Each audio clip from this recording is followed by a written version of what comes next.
आता निवडणुका तर मी अनेक बघितलेल्या आहे ना. निवडणुका मला चांगला आठवतो 1996-97 पासूनच्या सगळ्या निवडणुका. महापालिका झाल्या असतील 4-5, जिल्हा परिषदा झाल्या असतील 4-5, विधानसभा झाल्या, लोकसभा झाल्या, स्थानिक स्वराज्य झाले. या सगळ्या निवडणुकीत माझा एक संघटना म्हणून माझा एक महत्त्वाचा रोल राहिला. त्यामुळे अनेक निवडणुका मी बघितलेल्या आहे. सगळ्या गोष्टी झाल्या, चांगल्या वाईट सगळ्या गोष्टी झाल्या. कारण आता पोलिसांनी तपासायचं आहे. त्यांनी काही नाही सांगितलं तसं. हे नंबर ज्यावेळेस बघतो ट्रू कॉलर आहे, वेगवेगळे ऑप्शन्स आहेत नंबर शोधायचे. तुम्ही या दरम्यानच्या काळात नंबर शोधा असेल, कोण आहे काहीतरी तुमच्या प्राथमिक पातळीमध्ये. मी जनरली कॉल रेकॉर्डिंग करत नाही, कारण मला ते खरं तर हे योग्य नाही कॉल रेकॉर्डिंग करणं. आणि ट्रू कॉलरही माझ्याकडे नाही, कारण त्याच्यामुळे डाटा हे होऊ शकतो. म्हणून मी काही ट्रू कॉलर पण माझ्या मोबाईल ठेवले नाही. पण मी रितसर जो नंबर आहे त्याच्यात एकाच फोनहून 2-3 जण आजूबाजूला बोलत होते, एवढं मी म्हटलेलं आहे. मला वाटतं पोलीस ज्यावेळेस तपास करतील त्यावेळेस मी सांगेल या सगळ्या गोष्टी. स्पेशली कसं असतं, एखादी धमकी आली, कोणी धमकी देत असेल तर काहीतरी त्याला कारण मागच्या काही दिवसांपासूनची पार्श्वभूमी असते आणि अंदाज असतो किंवा यांनी मला धमकी दिली असावी किंवा या उद्देशानं धमकी दिली असावी. तसं काही आहे का? कुणाचा विषय काही आहे का? संशय काही आहे का? नाही, आता जो नंबर जिथला येईल, ज्या भागातला येईल, कोणत्या कार्यकर्त्याला, त्याच्यावर तो कळल संदर्भ. आत्ता तर मी संदर्भ नाही सांगू शकत. मला वाटतं पोलिसांनी त्याचा रितसर तपास केला पाहिजे. त्यामुळे आपोआप तो नंबर सापडल्यानंतर, तो व्यक्ती सापडल्यानंतर कोणत्या पार्श्वभूमीतून धमकी दिली हे कळेल. कारण रोज आमच्याकडून काही गोष्टी चांगल्या होतात, काही गोष्टी वाईट होतात. कित्येक वेळेस मी वेगवेगळ्या पद्धतीनं एक विरोधी पक्षात काम करतोय, त्याच्यामुळे वेगवेगळ्या पद्धतीनं सत्ताधाऱ्यावर आरोप करत असतो. निवडणुकीच्या राजकारणामध्ये कोणाला आवडणारं, कोणाला न आवडणारं काम हाताने घडत असतं. काही ठिकाणी भांडणं तडणं वेगवेगळ्या विषय असतात.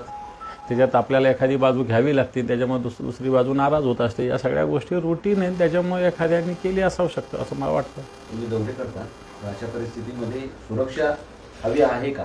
किंवा तसं काही पोलीस आयुक्तांना तुम्ही सांगितलेलं आहे का, तोडी किंवा आणखी काय? हे बघ, माझ्याबरोबर तर शिवसैनिक असतात. माझ्या सुरक्षिततेची मला चिंता नाही. एक दिवस तर जायचंच आहे आपल्याला कोणालाही, त्याच्यामुळे त्याची चिंता मी करत नाही. फक्त मग आमच्या घरी मोठं कुटुंब आहे, आई, लहान मुलं वगैरे असतात, एवढीच एक चिंता आहे. बाकी मला माझ्या जीवाची चिंता नाही. मी सैनिक आहे बाळासाहेबाचा, लढणारा, आणि अशा धमक्याला कोण घाबरतं. तरी पण तुम्ही पोलीस आयुक्तांना काय सांगणार किंवा नुसतं तपास करायपर्यंत की का कुटुंबाच्या सुरक्षेसंदर्भात, तुमच्या सुरक्षेसंदर्भात काहीतरी पाऊल टाकावं? मला असं वाटतं सुरक्षितता वगैरे याविषयी मी काही पोलीस आयुक्तांना बोललेलो नाही. मी ते डीजींना बोलेल. पोलीस आयुक्तांना मी काही याविषयी बोललो नाही. पोलीस आयुक्तांनी फक्त दिलेल्या तक्रारीचा योग्य तपास करावा, एवढीच माझी पोलीस आयुक्तांकडून अपेक्षा आहे.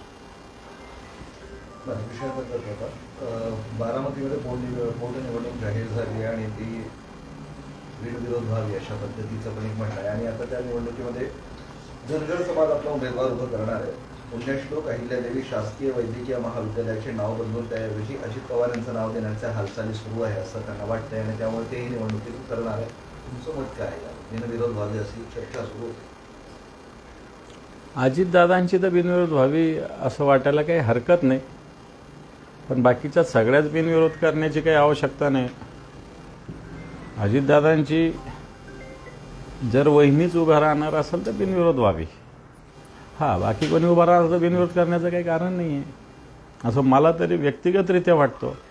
पण स्वतः वहिनी जर उभा राहणार असेल तर अशी निवडणूक बिनविरोध व्हायला काही हरकत असू नये असं मला वाटतं. कोणी का असत नाही, कारण शेवटी अजितदादांचं या राज्यासाठीचं कॉन्ट्रीब्युशन या महाराष्ट्रातली जनता विसरू शकत नाही. त्यामुळं स्वतः वहिनी जर उभ्या राहणार असेल, सुनेत्रा वहिनी, तर मला असं वाटतं ही निवडणूक बिनविरोध व्हायला काही हरकत राहणार नाही. परंतु दुसरी पोटनिवडणूक हे बिनविरोध का व्हावी हा एक प्रश्न आहे ना. का व्हावी हा प्रश्न आहे. तिथे तशीच मागणी सुरू आहे असं नाही होऊ शकत ना. जे मागणी करतात त्यांनी आधी कसं कसं वागलं हे पण बघितलं पाहिजे जरासं. म्हणजे जर तसं असं वाटतं की जर तुम्ही जर तयारी असत असाल तर तिकडे पण विचार करेल असं भाजपकडून सांगितलं. कुठं विचार केला? सगळ्या इकडे दोन्ही जागा त्यांच्याच आहे ना, भाजपच्याच आहे ना. ज्यावेळेस आमच्या जागा होत्या त्यावेळेस भारतीय जनता पार्टीने काय काय केलेलं आहे हे जरा तुम्ही तपासा. मागच्या काळात तुम्ही मध्यंतरी म्हणाला होता सामाजिक न्याय विभागातनं पैसे काढता येत नाही, लाडकी बहीण योजनेला हो. पैसे न्याय विभागातनं दिले होते. आता त्याच्या मागोमाग नमो महासन्मान नावाची एक लाभ योजना आहे, त्याच्यासाठी सुद्धा आदिवासी आणि सामाजिक न्याय विभागातनंच पैसे काढण्यात येणार आहे आणि वाटण्यात येणार आहे. हे बाई, याचाच अर्थ असा आहे की हे विभाग नावाला सामाजिक न्याय आणि नावाला आदिवासी कल्याण हा विभाग राहिला आहे. याचाच अर्थ समाज कल्याणच्या माध्यमातून ज्या योजना किंवा आदिवासी कल्याणाच्या माध्यमातून ज्या योजना आहेत याची अंमलबजावणी सरकारला करायचीच नाही.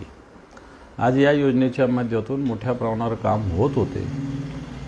ठीक आहे, आधीच्या काळात ते थोडं बहुत झालं, परंतु आता सर्रास या विभागातून निधी पळवला जातो. खरं तर सरकारने या योजना ज्या जाहीर केल्या त्यावेळेस बजेटरी प्रोव्हिजन याची व्हायला पाहिजे होती. परंतु आता ठीक आहे, बजेटच्या मधल्या काळात काही एखादी योजना आली तर त्याची पुरवणी मागण्यात व्यवस्था केल्या जाते आणि नंतर रुटीन बजेटमध्ये ती व्यवस्था व्हावी. परंतु रुटीन बजेटमध्ये सुद्धा आता दुसरं तिसरं बजेट येतं आहे, त्याच्यामध्ये व्यवस्था नाही. याचाच अर्थ सरकारला याच्यात आर्थिक नियोजन नसताना ही योजना सरकार ओढाताण करून अंमलबजावणी करते असा त्याचा अर्थ आहे. आणि याचा परिणाम बाकीच्या योजनेवर, सामाजिक न्याय विभागावर, आदिवासी कल्याण विभागावर होतो आहे. खरं तर सामाजिक न्याय विभागातून जे जे घटक याच्यातून लाभार्थी आहेत आणि आदिवासी कल्याण विभागातून जे जे घटक लाभार्थी यांच्यावर हा अन्याय आत्ताचं सरकार करतं. म्हाडाचा एक 20% म्हणजे खासगी बिल्डर्सला म्हाडाला 20% घरं द्यावी लागतात. तर एक ठिकाणी अशा तक्रारी आता पुढे आले की खासगी बिल्डर म्हाडाला ते 20% देतच नाही, त्यावर कारवाई होत नाही आणि बिल्डरांचं सांगतो. खरं तर दिलं पाहिजे. मागच्या काळात नाशिकचे एक आयुक्त होते, त्यांच्यावर सरकारने कारवाई केलेली होती. तशीच कारवाई जर ज्या ज्या ठिकाणी नाही झाली तिथल्या संबंधित अधिकाऱ्यावर झाली पाहिजे. म्हाडाच्या माध्यमातून अशा पद्धतीनं जे काही घर जे बिल्डर्स व्यावसायिक बांधतात ते म्हाडाकडे ट्रान्सफर केले पाहिजे आणि म्हाडाच्या माध्यमातून या सगळ्या गोष्टीची अंमलबजावणी केली पाहिजे. असा प्रकारचा कायदा आहे, नियम आहे, परंतु त्याची अंमलबजावणी होत नाही. त्याला लागूनच MIDCचा एक विभाग आहे. MIDCच्या सुद्धा विशेषतः संभाजीनगरात आणि महाराष्ट्रात जिथं जिथं MIDC जागा रेसिडेन्शियल करण्याचं प्रमाण मोठ्या प्रमाणावर वाढलेलं आहे. आणि मग जर रेसिडेन्शियलचं प्रमाण जर वाढलं असेल तर या जागा म्हाडाकडे दिल्या पाहिजे, MIDCनं म्हाडाने केल्या पाहिजे. परंतु खाजगी लोक या जागा घेतात आणि नंतर मोठ्या प्रमाणावर स्वतःची बिल्डरशिप तिथं करतात. संभाजीनगरात तर सत्ताधारी पक्षाच्या मोठ्या मोठ्या बिल्डरांनी MIDCच्या जागेवर स्वतःच्या बापाची प्रॉपर्टी असल्यासारखे जाहिराती करतायत. मला असं वाटतं हाही विषय महत्त्वाचा आहे. जिल्हा परिषदच्या निवडणुका अवघ्या 2 दिवसावर आल्या. तर तुमच्याकडे तुम्ही सत्तेत असाल की नसाल? हे पहा, अजून आता आमची परिस्थिती किंवा स्थिती अजून आमच्यातून गेलेले गद्दारांची जी शिवसेना आहे, गद्दार लोकांची जी शिंदे सेना आहे ती आणि भारतीय जनता पार्टीचं काय झालं आम्हाला माहिती नाही. त्यांचं अलायन्स झालं तर मला असं वाटत नाही आमच्या रोलला काही अर्थ उरेल. आम्ही तटस्थ राहू. परंतु त्यांचं जर फाटलं तर मला असं वाटतं त्याच्यातून राजकीयदृष्ट्या काही संधी साधता येते का असा प्रयत्न निश्चित आम्ही करू. तुम्हाला कोणी संपर्क करतो? कोण? भाजपचं नाही का? आम्हाला कोणाचाही संपर्क नाही, परंतु भारतीय जनता पार्टी व्यक्तिगत स्तरावर आमच्या सदस्यांना फोन करते, मोठ्या पद्धतीनं पैशाचं आमिष दाखवते. हे भारतीय जनता पार्टीचे मोठे मोठे नेते करतायत या शहरातले, या जिल्ह्यातले. मी नाव सांगू इच्छित नाही त्यांचं, परंतु भारतीय जनता पार्टीनं सगळी राजकारणातली सगळी सोडून दिलेले, सगळं कमरेचं सोडलेले अशा पद्धतीनं भारतीय जनता पार्टीचे नेते वागतायत. मोठ्या फुशारक्या मागतात की आमचेच लोक त्यांच्या ताब्यात आहे असं म्हणतात. परंतु आता आमचे लोक कुठे आहेत काय आहे हे आम्हाला माहिती आहे. आता त्यांचे तोंड बंद झालेले आहेत. परंतु आमच्या सदस्यांना व्यक्तिगतरित्या भारतीय जनता पार्टीचं आमिष देण्याचं काम मोठ्या प्रमाणावर चालू आहे. अजून उद्याचा दिवस जाऊ द्या, काय काय होतं पाहू द्या, मग या सगळ्या गोष्टी मी निश्चित आपल्यासमोर आणेन. राज्यातील जलजीवनची जी कामं आहेत काही ठिकाणी झाली आहेत, काही ठिकाणी झालेली नाही आहेत, फक्त कागदावरच आहेत. मात्र उन्हाळ्यामध्ये आता त्याचे तीव्र झळा जे आहेत त्याला सोसाव्या लागत आहेत, पाणी मिळत नाही लोकांना. हे पहा, खरं तर जलजीवन मिशन योजना अतिशय चांगली योजना आहे. महत्त्वाकांक्षी देशभरात अंमलबजावणी करणारी योजना आहे. परंतु याच्यात वाटा राज्याचा अर्धा, केंद्राचा अर्धा अशा पद्धतीने आहे. आत्ताच्या घडीला राज्याच्या अर्ध्या योजना ह्या अडगळीत पडलेल्या आहे निधी अभावी. उद्या निधी आला तरी तेवढ्यात काम होणार नाही, कारण एक एक महिन्यामध्ये एक दोन महिन्यामध्ये याचं बजेट बिघडत असतं. रुपयाची वस्तू ₹1.25 होते, ₹1.5 होते, ₹2 होते, ₹5 वस्तू ₹10 होते. आणि म्हणून ही योजना मला वाटत नाही फार लवकर पूर्ण होईल. ज्यावेळेस सगळी होईल त्यावेळेस पहिल्या योजना पुन्हा नव्याने कराव्या लागतील, अशा प्रकारची स्थिती येईल. जलजीवन योजनेचा राज्य सरकार आणि केंद्र सरकारच्या या योजनेचा खेळखंडोबा आत्ताच्या घडीला झालेला आहे. निधी अभावी अनेक योजना बंद पडण्याच्या स्थितीत हे बंद पडलेल्या आहे. त्यामुळे पाण्याचा भले अतिवृष्टी झाली असेल, पण येणाऱ्या उन्हाळ्यात पिण्याचा पाण्याचा प्रश्न तीव्र असणार आहे.